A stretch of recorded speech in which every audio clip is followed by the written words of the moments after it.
Hi guys! Welcome to Green Options. So today I'm gonna show you how to plant lettuce using horticulture sponge as a medium.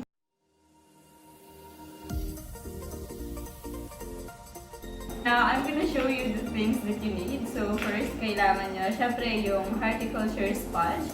So ililink namin sa description below kung saan kayo makakabili nito. Tapos kailangan nyo din ng tray kung saan nyo lalagay yung horticulture sponge.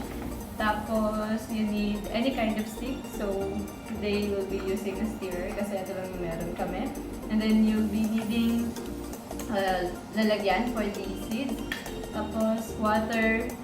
And, syempre, seeds. So, ito yung lettuce seeds. So, nabili namin ito sa SM Hypermarket. So, it's around 50 pesos, I think. Ang kagandahan ng horticulture sponge is reusable siya. So, kung mapapansin nyo, brown na yung color niya. So, nagamit na siya before. So, this is the second time na gagamitin natin siya. So, first, ilagay natin yung seeds natin, lettuce seeds dun sa lalagyan para mas madali siyang kunin mamaya. So, yan.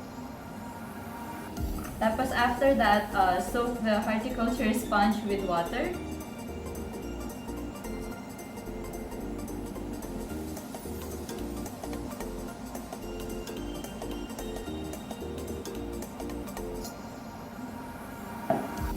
Tapos, just press, just to make sure na na-absorb niya yung water.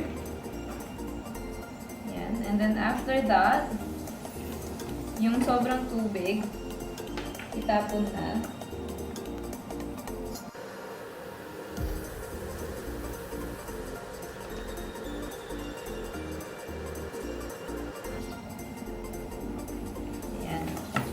So, kailangan yung saktong nabasa lang siya. So, ayaw natin na sobrang marami yung tubig para hindi malunod yung seeds.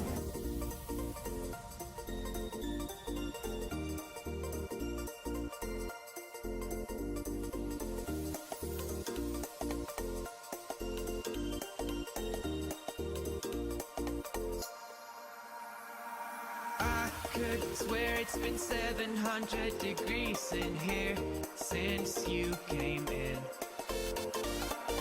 I could swear that this room has been running out of air and now it's starting to spin. You make me feel kind of bad, kind of good, kind of everything, yet it doesn't feel like it should. You make me feel kind of wrong, kind of right, kind of anything, and I would change it if I could.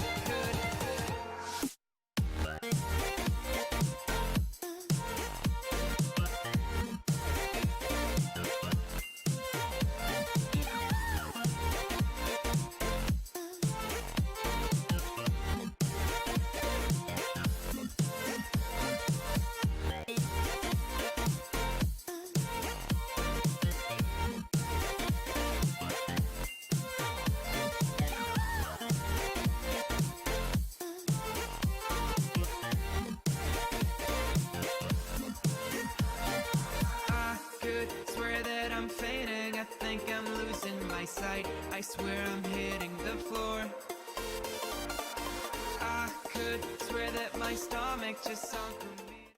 So, after nating itanim yung mga lettuce seeds sa horticulture sponge, we can now place this sa lugar na hindi naaarawan. And then, in 2 to 3 days, makita mo may mga sprout na dyan. And that's the time na kailangan natin siyang ilagay sa lugar na naaarawan. And on the 5th day, you can cut the excess sprouts. And on the 7th day, you can start transferring your lettuce to the hydroponic system. And 30 days after transfer, normally pwede nang i-harvest yung lettuce. Okay guys, so we'll be posting updates sa aming page. So stay tuned.